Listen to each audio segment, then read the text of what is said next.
কালকে রাত্রেই আমার মনে হচ্ছে একটা সময় এরকম হবে, আমি তো বসে টিভি দেখছিলাম ঘরের মধ্যে, হঠাৎ আওয়াজ শুনি দেখছি কয়েকজন পুলিশ কিছু লোককে বুঝাচ্ছে, ওরা খিস্তি কামারি করে যাচ্ছে, ইট পাথর চালাচ্ছে। পরে শুনলাম ওই আমাদের পাশে যে প্যান্ডেল আছে ওখানে কিছু ছেলেরা বসেছিল, ওরা কিছু জেহাদিরা এসে ওদেরকে গালাগালি খিস্তি কামারি করছে। ওখানে পুলিশ ছিল আশেপাশে, এবার পুলিশ ওদেরকে তাড়াচ্ছিল না, বুঝাচ্ছিল, মানে যে জামাই আদর যেটা করতে হয় সেই জামাই আদর করে ওদেরকে বুঝাচ্ছিল। এবার আওয়াজ শোনার পরে আমি নিচে নেমেছি, আবার যত 2-3 মিনিট লেগেছে, দরজা তো বন্ধ ছিল, বাড়ির সামনে যে দরজা থাকে ওটা বন্ধ ছিল, ওই 2-3 মিনিট 4 মিনিট লেগেছে আমার বেরোতে। ততক্ষণ দেখছি কি পুলিশ পালাচ্ছে। তারপরে দেখলাম কি ওই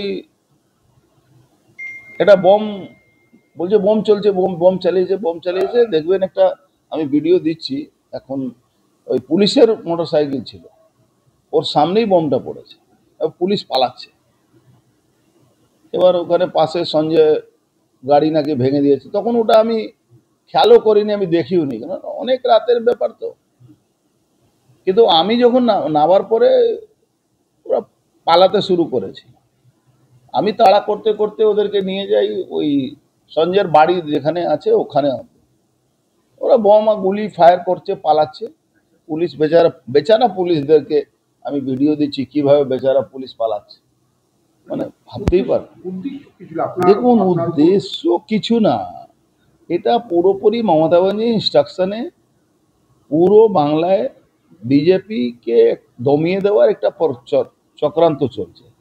এই বিজেপিকে দমিয়ে দেওয়ার যে চক্রান্ত, তার মধ্যে এখানে ডিস্টার্ব করা, একটা গন্ডগোল পাকিয়ে দেওয়া, দুর্গাপূজার সময় আছে, জেহাদিরা পান্ডালে ঢুকে যদি গন্ডগোল করে তার রিয়েকশন হবে, এইসব একটা পরিকল্পনা করে এইসব, মানে এটা সবটাই পরিকল্পিতভাবে।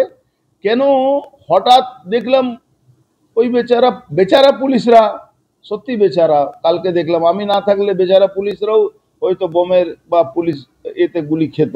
বেচারা পুলিশরা, এই নিচে লেভেলে বেচারা পুলিশরা খুব প্রবলেমে আছে। আমার আফসোস হচ্ছিল ওদেরকে নিয়ে বেশি। বুঝতে পারছেন কি অবস্থা পুলিশের আছে। প্রাক্তন সাংসদ মিথ্যের সাহায্য ছাড়া ওনার কাছে রাজনৈতিক কোনো বেস নেই এই মুহূর্তে। উনি শুধুমাত্র মিথ্যের উপরে টিকে আছেন, জোচ্চুরির উপরে টিকে আছেন, ভুলভাল কথার উপরে টিকে আছেন, সাম্প্রদায়িক কথা বলে উনি টিকে আছেন।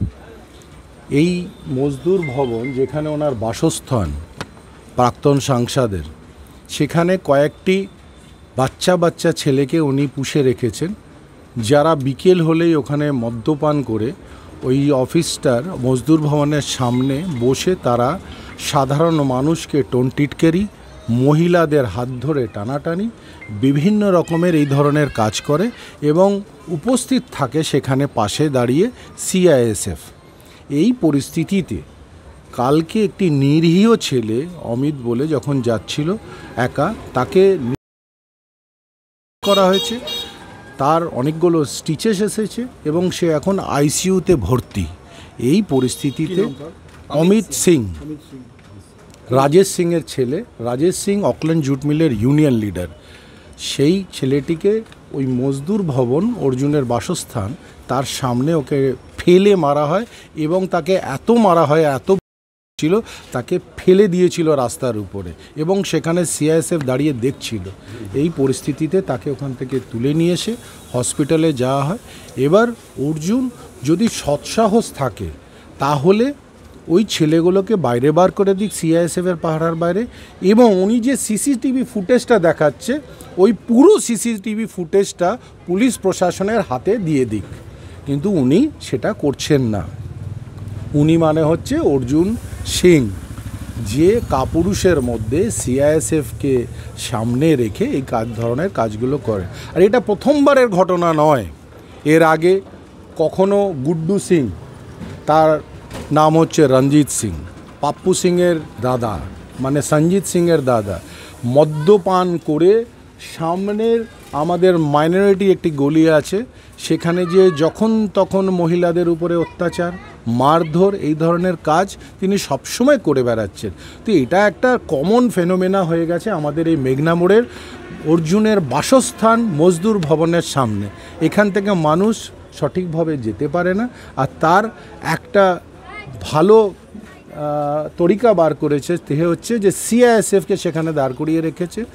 তাই ফুটেজে দেখা যাচ্ছে পুলিশ পালাচ্ছে, তার কারণ হচ্ছে যে মজদুর ভবন থেকে তো বোম নিয়ে বেরোচ্ছে, সিআইএসএফ তাড়া করছে, সিআইএসএফ মেশিন কক করে তাড়া করছে পুলিশকে এবং এখানকার জনতাকে। ডিসিপি এসিপি সবাই এসেছিলেন রাতের বেলা। আমরা বলেছি আপনারা সঠিক তদন্ত করুন, সিসিটিভি ফুটেজ পুলিশ প্রশাসনেরও আছে, সেটাকে সামনে এনে যে দোষী আছে তাদের উপরে কিন্তু শাস্তি নিতে হবে, না হলে এইবার কিন্তু এটা জনতার দরবারে চলে যাবে, জনতা এটা বুঝবে এবার।